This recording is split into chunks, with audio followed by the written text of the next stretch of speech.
What's happening? You got the Retro Gaming Hippie continuing on with the game reviews of titles that I have for both the ColecoVision and the Atari 2600. And we're continuing right along with an 80s merchandising icon released in 1982. I'm talking about everybody's favorite little blue guys or gals. Well, there's only one gal that I remember, but Smurf. So this is Smurf on ColecoVision, and this is Smurf on Atari. So what is a Smurf? Well, I'll show you a picture because I have the box for the ColecoVision version, and for the most part, there are these little blue creatures that were very, very, very tiny. Very few different characteristics between them other than the one girl that had blonde hair, and you'll see her at the end of this game. The papa that had a white beard and a different hat, but for the most part, they all kind of look the same, kind of talk the same, but they all had characteristics that kind of set them apart, whether it was, I think Brainy had glasses, so I guess that makes him smart, but just little things like that. As far as I know, the story went, and this is from a cartoon in 1982 I watched a little bit as a kid. I really wasn't that into it, but there was an evil wizard named Gargamel that really, really wanted to eat the Smurfs. They lived in these little mushroom villages, obviously near his castle. He had a sidekick named Azrael, which was a cat, and that was pretty much the story of the cartoon. It had a very catchy theme song to the cartoon. If you go back and watch a video or something, you'll see what I mean. They had everything merchandise-wise, wax packs, lunch boxes, 2 different kinds of delicious cereal, little tiny PVC figurines. You name it, they had Smurf for it, and now that we're going to take a look at the Smurf game. It's actually called Smurf in Gargamel's Castle. So what do they like? They both play very similar in nature. You're a random Smurf, I don't think you got a name, and you're trying to rescue Smurfette, who's been captured by Gargamel in his castle. You go along and you jump over or duck various obstacles. You reach the end. You get points while you do this. You rinse and repeat. It gets a little more difficult, whether jumping over obstacles or dodging various enemies. And that's it. It uses the function that's not very good as far as not using the button to jump, but pushing the up button. Up button twice will double jump further ahead, and a diagonal in the direction you want to go up will make you jump in that direction. And of course, there's some little ducking features I'll show you. Overall, I want to say I think the Atari game's a little bit better. There's one thing that's better on the ColecoVision one, which I will show you in my opinion.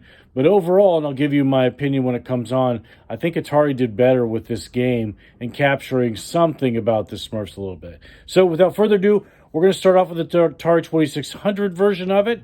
I'm going to play through both of them on easy mode from start to end. They're rather short, and it just kind of repeats, and the difficulty gets a little bit further with items that they threw in there. I will also show you the hardest difficulty on, I think, the Atari 2600 version instead of the ColecoVision version, although they're very similar in nature in what they bring. So let's fire up the 2600 and take a look at Smurf.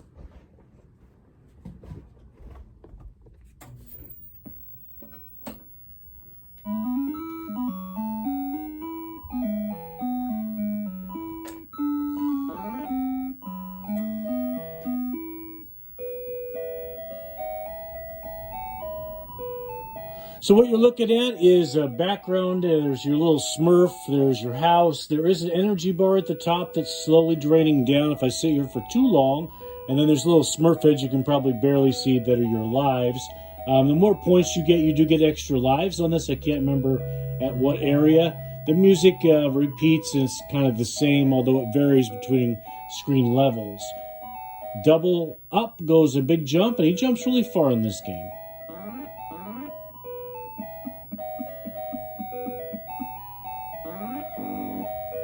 Now, if you accidentally hit diagonal, it goes forward, and that's where I made a mistake there.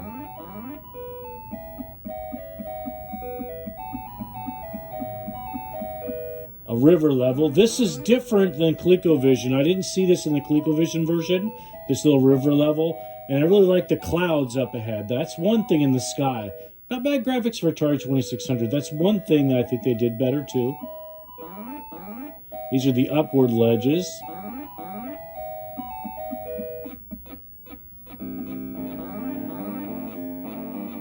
Little music change. Now you're in a cavern and a little spider. Well, that didn't last long. And now here's the final level. There's Smurfette up there. I think this is a table and chairs. And I just got to hop up there and rescue Smurfette. Double jumped a little too far.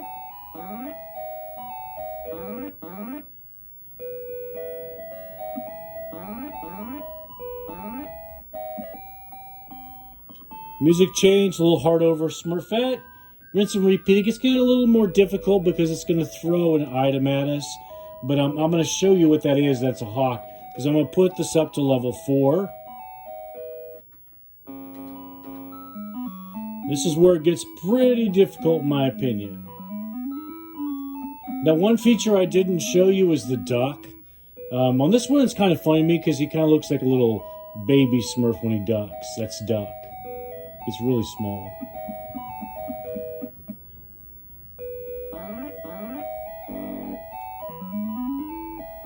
So it appears the same, but now it's going to throw a bird at us that are a real pain in the butt. As soon as you see that thing, you have to start jumping double as far as you can across the screen to get away from it. Because it turns around and chases you too, see? I didn't get very far on the high level, but we're going to switch over to Colecovision and then we'll wrap up this video. One other feature that I forgot to mention on the 2600 I think is best is at the very beginning, if you didn't catch it, is the musical version of the Smurf theme that was so catchy, whereas the in-the-game music just seems random to me. ColecoVision's version doesn't have this, and I'll show you real quick.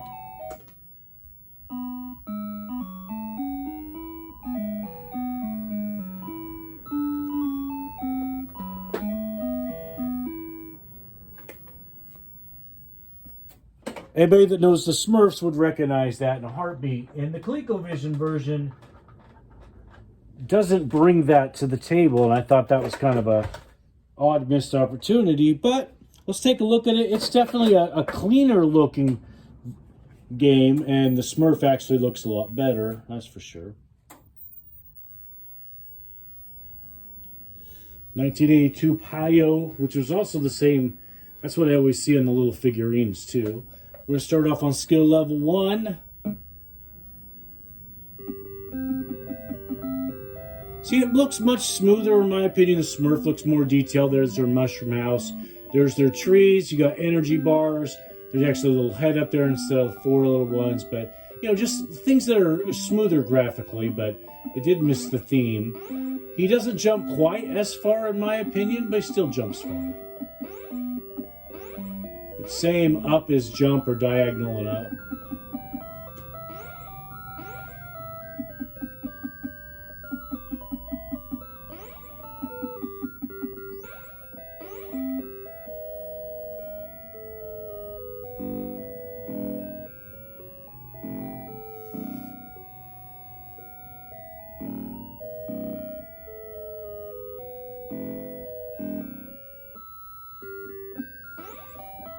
Few more different levels. Like I said, I never saw the river.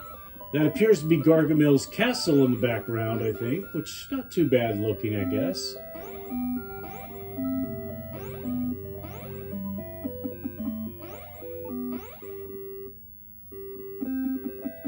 Takes a little bit longer to reach the final stage.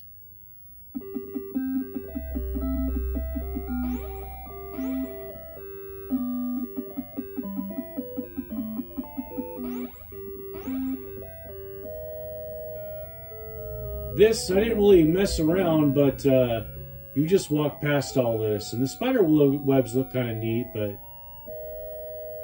And this is the one thing I think ColecoVision gets better.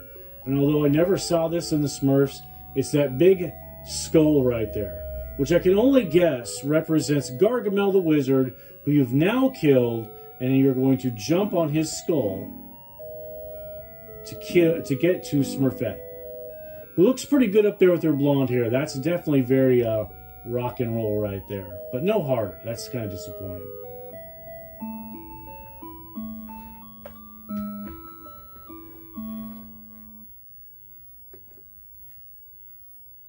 Rinse and repeat.